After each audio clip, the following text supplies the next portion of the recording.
नमस्कार साथियों, स्वागत है आपका हमारे YouTube चैनल में। आप छत्तीसगढ़ की किस जगह से हमारे समाचार सुन रहे हैं, कृपया कमेंट बॉक्स में लिखकर हमें जरूर बताएं। साथ ही हमारे चैनल को सब्सक्राइब करना ना भूलें। रायपुर से प्रस्तुत हैं छत्तीसगढ़ के प्रादेशिक समाचारों के साथ मैं रजनी शुक्ला। पहले मुख्य समाचार। केंद्र सरकार ने महंगाई भत्ते में संशोधन करके न्यूनतम वेतन दर में बढ़ोतरी करने की घोषणा की। केंद्रीय पर्यटन मंत्रालय ने साहसिक पर्यटन के लिए छत्तीसगढ़ के ढूढ़ मारस को और समुदाय आधारित पर्यटन के लिए चित्रकोट को सर्वश्रेष्ठ गांव के रूप में चुना है। छत्तीसगढ़ में 8 विभागों में 3,474 पदों की भर्ती के लिए वित्त विभाग ने अपनी मंजूरी दी और केंद्रीय जल शक्ति और स्वच्छता मंत्री चंद्रकांत रघुनाथ पाटिल आज राजनांदगांव जिले में पर्यावरण संरक्षण और स्वच्छता को लेकर किए जा रहे कार्यों का अवलोकन करेंगे। अब समाचार विस्तार से। केंद्र सरकार ने महंगाई भत्ते में संशोधन करके न्यूनतम वेतन दर में बढ़ोतरी करने की घोषणा की है। नई वेतन दरें 1 अक्टूबर से लागू होंगी। नई दरें अकुशल, अर्धकुशल, कुशल और अत्यधिक कुशल स्तरों के आधार पर वर्गीकृत की गई हैं। इस वर्गीकरण में भौगोलिक क्षेत्रों ए, बी और सी का भी ध्यान रखा जाता है। संशोधन के बाद ए श्रेणी के क्षेत्रों में निर्माण, सफाई, स्वच्छता, खनन, कृषि और लदान उतरान के कार्य से जुड़े अकुशल कामगारों के लिए न्यूनतम भुगतान राशि 783 रुपये प्रतिदिन होगी। अर्धकुशल कामगारों के लिए न्यूनतम पारिश्रमिक 868 रुपये तय किया गया है। कुशल लिपिक और निरस्त्र गाइड के लिए न्यूनतम भुगतान 954 रुपये प्रतिदिन होगा। अत्यधिक कुशल कामगारों और सशस्त्र गाइड के लिए न्यूनतम वेतन 1035 रुपये प्रतिदिन निर्धारित किया गया है। केंद्रीय पर्यटन मंत्रालय ने विश्व पर्यटन दिवस के अवसर पर सर्वश्रेष्ठ पर्यटन ग्राम प्रतियोगिता के विजेताओं की घोषणा की है। इसमें साहसिक पर्यटन के लिए छत्तीसगढ़ के ढूढ़ मारस को और समुदाय आधारित पर्यटन के लिए चित्रकोट को सर्वश्रेष्ठ गांव के रूप में चुना गया है। मुख्यमंत्री विष्णुदेव साय ने इस विशेष सम्मान के लिए बधाई दी है। इसी के साथ पर्यटन मंत्रालय द्वारा रायपुर सहित देश के 50 स्थलों पर पर्यटन मित्र और पर्यटन दीदी नाम से एक राष्ट्रीय उत्तरदायी पर्यटन पहल की शुरुआत की गई है। इस साल पर्यटन दिवस का विषय है पर्यटन और शांति। इस बीच मुख्यमंत्री विष्णुदेव साय ने विश्व पर्यटन दिवस के मौके पर रायपुर में central India connect market place 2024 का शुभारंभ किया। यह आयोजन छत्तीसगढ़ पर्यटन बोर्ड और छत्तीसगढ़ ट्रैवल ट्रेड एसोसिएशन के संयुक्त तत्वावधान में किया गया। कार्यक्रम में छत्तीसगढ़ राज्य में पर्यटन उद्योग की नई संभावनाओं और निवेश के अवसरों पर विशेषज्ञों द्वारा विचार विमर्श किया गया। केंद्रीय जल शक्ति और स्वच्छता मंत्री चंद्रकांत रघुनाथ पाटिल आज अपने 1 दिवसीय छत्तीसगढ़ प्रवास के दौरान राजनांदगांव जिले में पर्यटन संरक्षण और स्वच्छता को लेकर किए जा रहे कार्यों का अवलोकन करेंगे। वे इस अवसर पर राजनांदगांव जिले के बरगा गांव में स्वच्छता ही सेवा अभियान के तहत आयोजित जिला स्तरीय कार्यक्रम में शामिल होंगे। इस कार्यक्रम में मुख्यमंत्री विष्णुदेव साय, विधानसभा अध्यक्ष डॉक्टर रमन सिंह और उप मुख्यमंत्री विजय शर्मा भी उपस्थित रहेंगे। इस दौरान विभिन्न विकास कार्यों का भूमि पूजन और शिलान्यास तथा हितग्राहियों को सामग्री वितरण भी किया जाएगा। उसके बाद केंद्रीय मंत्री डोंगरगांव ब्लॉक के अमलीडीह और अर्जुनी जाकर कचरा और प्लास्टिक प्रबंधन के लिए किए जा रहे कार्यों का मुआयना करेंगे। मुख्यमंत्री विष्णुदेव साय ने कल निवास कार्यालय में राजस्व विभाग की समीक्षा बैठक ली। बैठक में उन्होंने राजस्व अमले की व्यवस्था को दुरुस्त करने की बात कही। श्री साय ने अधिकारियों को कहा कि पटवारी अपने मुख्यालय में रहकर कार्य करें और नियत समय के बाद पटवारी का उस हलके और तहसील क्षेत्र से स्थानांतरण हो जाए। मुख्यमंत्री श्री साय ने प्रदेश के विभिन्न शासकीय कार्यालयों की भूमि का शासन के पक्ष में नामांतरण करने के निर्देश अधिकारियों को दिए। वहीं मुख्यमंत्री विष्णुदेव साय ने कल खेल और युवा कल्याण विभाग के कार्यों की भी समीक्षा बैठक ली। मुख्यमंत्री ने प्रदेश में खेलो इंडिया सेंटर के संचालन के संबंध में जानकारी ली और अधिकारियों को इसका सतत निरीक्षण करने को कहा।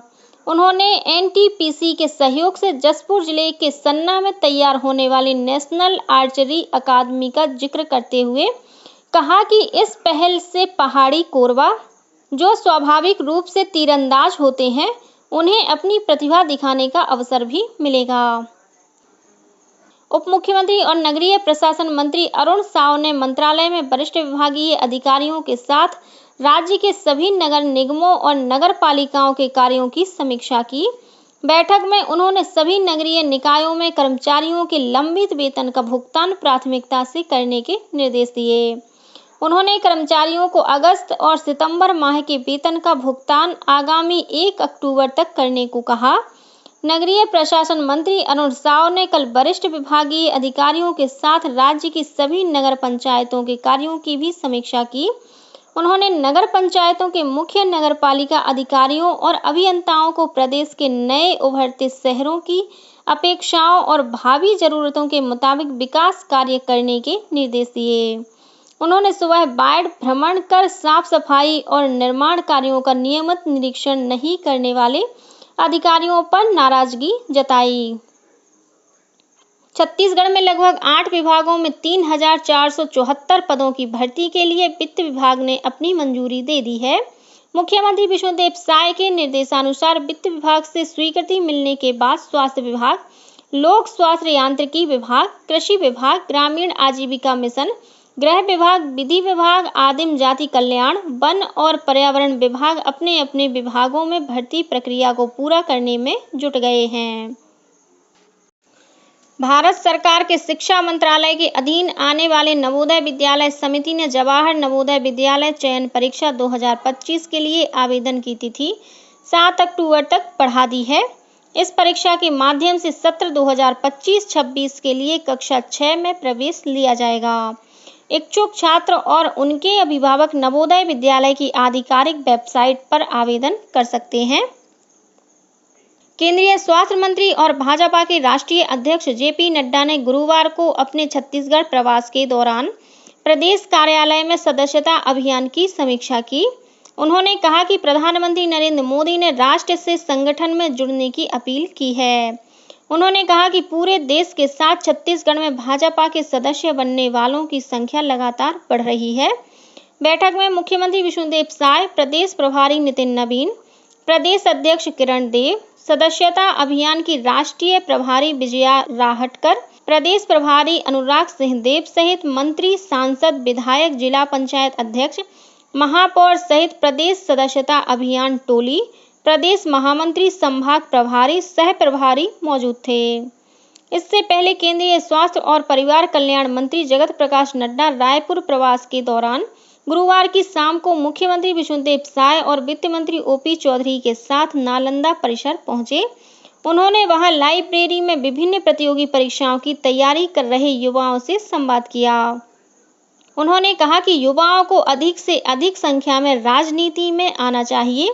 श्री नड्डा ने कहा कि प्रोफेशनल लोगों के राजनीति में आने से शुचिता की सोच को बढ़ावा मिलता है।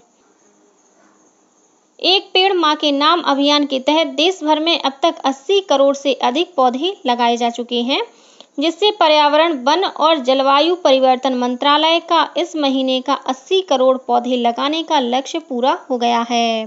मंत्रालय ने बताया कि यह लक्ष्य तय सीमा से 5 दिन पहले इस महीने की 25 तारीख को हासिल कर लिया गया। मंत्रालय ने इस सफलता का श्रेय सरकारी एजेंसियों, स्थानीय समुदायों और विभिन्न हितधारकों के प्रयासों को दिया है। एक पेड़ मां के नाम अभियान की शुरुआत प्रधानमंत्री नरेंद्र मोदी ने इस वर्ष 5 जून को विश्व पर्यावरण दिवस के अवसर पर पीपल का एक पौधा लगाकर की थी। इस अभियान के तहत लक्ष्य निर्धारित किया गया है कि अगले वर्ष मार्च तक 140 करोड़ पौधे देश भर में लगाए जाएंगे। महज कुछ ही महीनों के भीतर इस अभियान ने पौधे लगाने और उनकी देखभाल करने को लेकर जो जागरूकता लोगों में पैदा की है वो अभूतपूर्व है। प्रदेश कांग्रेस की न्याय यात्रा कल बलौदाबाजार जिले के गिरौदपुरी धाम से शुरू हो गई है। यात्रा में प्रदेश अध्यक्ष दीपक बैज के साथ नेता प्रतिपक्ष डॉक्टर चरणदास महंत और पूर्व उप मुख्यमंत्री टी.एस. सिंहदेव सहित बड़ी संख्या में पार्टी के नेता और कार्यकर्ता शामिल हुए। यात्रा के दौरान सोना खान में कांग्रेस नेताओं ने शहीद वीर नारायण सिंह के स्मारक पर माल्यार्पण किया। गौरतलब है कि प्रदेश कांग्रेस द्वारा प्रदेश में कानून व्यवस्था की स्थिति को लेकर यह पदयात्रा निकाली जा रही है। करीब 125 किलोमीटर लंबी इस यात्रा का समापन 2 अक्टूबर को रायपुर में होगा। छत्तीसगढ़ शासकीय अधिकारी कर्मचारी फेडरेशन के आह्वान पर कल प्रदेश भर के सरकारी अधिकारियों और कर्मचारियों ने कलम बंद काम बंद हड़ताल की। इस दौरान दुर्ग में कल 1 दिवसीय धरना देकर इन कर्मचारियों ने अपनी 4 सूत्रीय मांगों को पूरा करने को लेकर आवाज बुलंद की। कर्मचारियों ने राज्य सरकार से केंद्र के समान महंगाई भत्ता, अवकाश नकदीकरण, गृह भाड़ा भत्ता और महंगाई भत्ते की बची हुई राशि जारी करने की मांग की है। अधिकारियों और कर्मचारियों की हड़ताल के चलते कल नया रायपुर स्थित इंद्रावती भवन एवं राज्य सरकार के अन्य शासकीय कार्यालयों में कार्य प्रभावित हुआ। और अब कुछ अन्य खबरें संक्षेप में। मुख्यमंत्री विष्णुदेव साय ने कल दुर्ग में आयोजित भूमि पूजन कार्यक्रम में लगभग 23 करोड़ रुपए के विभिन्न विकास कार्यों का भूमि पूजन किया। रायपुर सांसद ब्रजमोहन अग्रवाल को 2 प्रमुख संसदीय समिति में सदस्य बनाया गया है।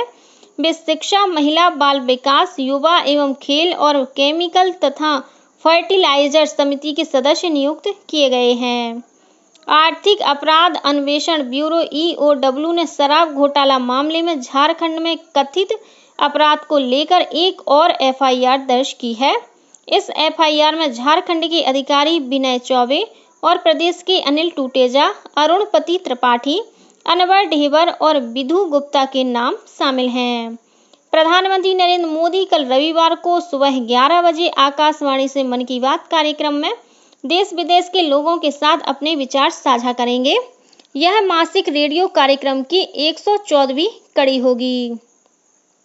केंद्रीय संचार ब्यूरो रायपुर द्वारा डॉक्टर राधाबाई शासकीय नवीन कन्या महाविद्यालय में 30 सितंबर और 1 अक्टूबर को राष्ट्रीय पोषण माह पर चित्र प्रदर्शनी लगाई जाएगी।